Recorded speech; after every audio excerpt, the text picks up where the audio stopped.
In this video, I'll compare the different topologies of each prism. So from right to left, we have one hexagon, two trapezoids, three rhombuses, and six triangles. So let's start with the hexagon first. Okay, so with the hexagon prism, let's look at the pros first. The first one is that if you look over here, you see that it's full of face loops. That means that you have like one face like here, like if I go to edit mode.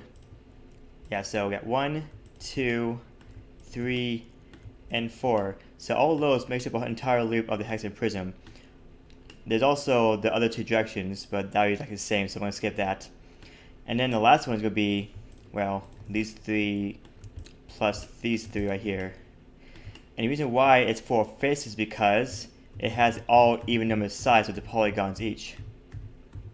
So now, I'm also going to show you what it looks like when you do the subsurf. So the second reason is that it has diffuse geometry because over here, if you look down here, it has only 12 vertices, 18 edges, and 8 faces. So it's quite simple. And in fact, it's the most simple you can get with this one. And then the last pro I can think of is that it retains the symmetry of the original shape because it's a hexagon, and if you look over here, it has hexagon symmetry. I could just rotate 6 degrees. It's exactly the same.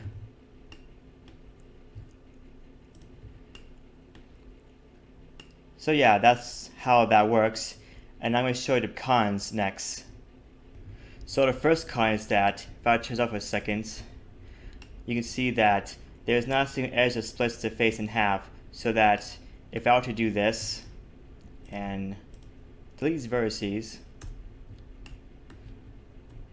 oops, there you go. If I would do this, and then go to mirror modifier, and then instead of X be Y, yeah, it actually gets rid of the face entirely. But I don't want that, so I'm going to do all that. And so the second con is that if I turn on subsurf, you see that with the original hexagon prism, we have the original 12 corners that have 3 edges instead of 4. But yet the topology here, almost everything has 4 edges to a corner. There's 12 here that has 3, and because the face is a hexagon, it actually makes 6 edges to the 4. And because that's not, normal for a square grid, you get a stretching here. And also, if you were to do this, like, you can see that the loops actually, it doesn't go straight across like you expect. Instead, it actually does this. It goes to center, and then it just turns, well, 6 degrees to, in this case, the left direction. And if you go from here, it will go right instead. And the last one is that I did mention earlier that it's 4 face loops, but if I do this, so to do a face loop, let's see, hold Alt and Shift. Yeah, so you hold Alt and Shift to do a face loop, and it works very well with the rectangles. If I try to do with the hexagons, this happens. Nope, it only selects the rectangle face. So Blender is a program where if you do face loops like this, it only works if you have like quads. If it's anything that's not 4 sides, like hexagons or hexes, I would say, it's not going to select that. It stops at those. So this con is really only a con because of the program and not the part itself, because where you can see that, you can see the loops right here. And of course the subsurf, everything's a quad now. So now we'll move to the next shape. So now we're on to 2 trapezoids. And so the pros of this, one is, just like the first one, it's 4 face loops. So I could just do this. And because all quads, this will be easy. Yeah, it's a face up there. Oh, actually, no, Alt is how you do face loops. Alt and Shift is to do multiple ones.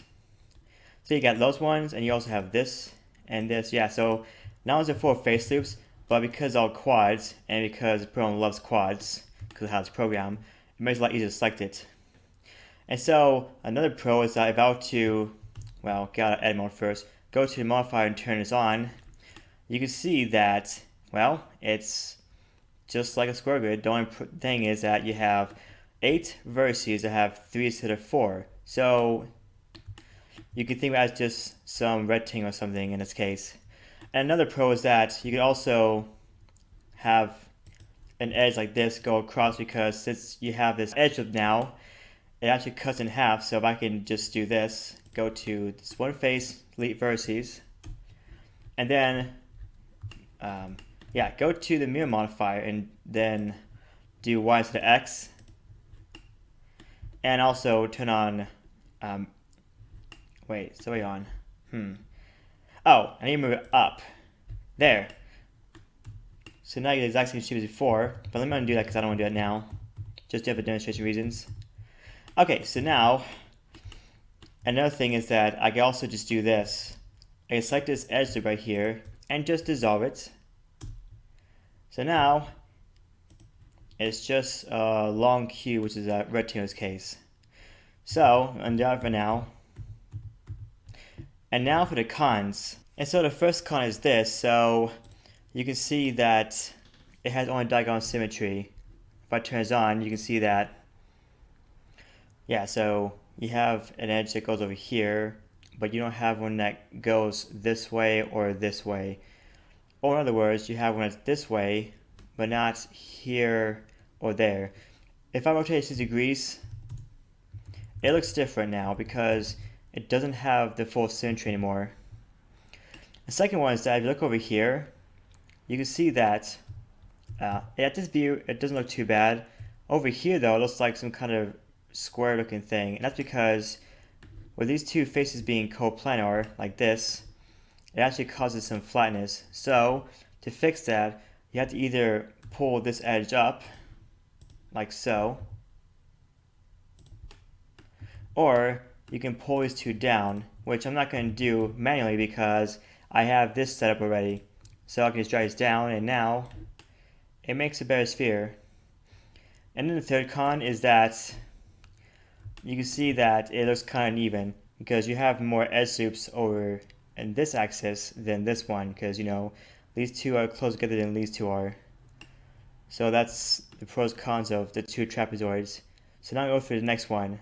And so the next one is going to be the one that has 3 rhombus's. So you can see that instead of 2 quads, it's now 3.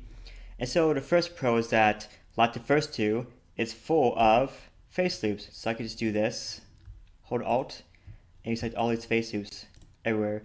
I feel like one with the first two, but that's how it looks like. Anyways, and so the second pro is that if you have this, if I go to top here for seconds, if I were to go to wireframe, wireframe here, you can see that it looks like 6 triangles instead of 3 rhombus's. And the reason why is because if I go to the bottom, yeah, so basically you have this. So you have it do this, and it goes down, but then it goes over here, and then it goes over here. So that's how it looks like. And so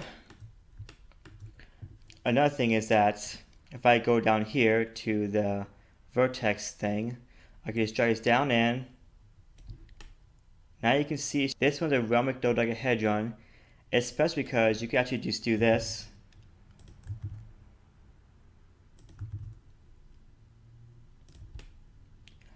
And then add one more over here.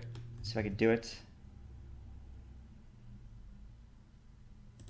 Yeah, so you can actually create a 3D hexagon grid by doing that. Anyways, I'm going to do that because that's not the point of this video. I was just showing you I can deal with this. Now, not the first two. That's the only 2 pros I know of. So now let's go to the cons.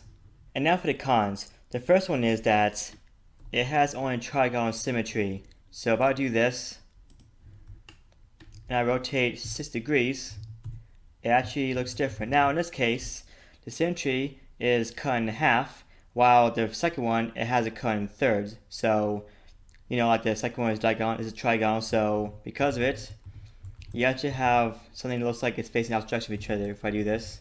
And this turns 60 degrees, so the exact angle required for a regular hexagon to look the same. So anyways, so that's the first con.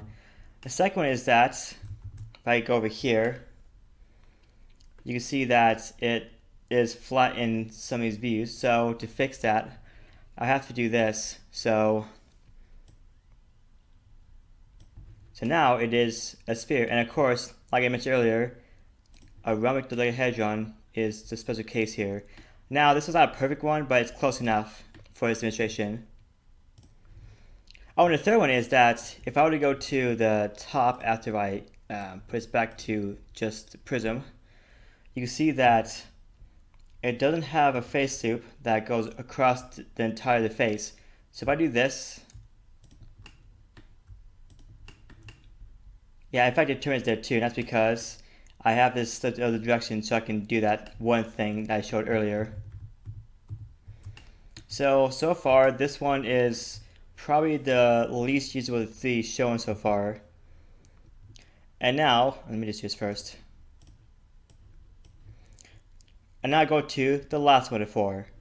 One more thing before I continue is that I forgot to mention that with this one, unlike the first one where you had stretching, this one has pinching. So you can see that instead of, like, let's say for example, I were to turn, let's do this though.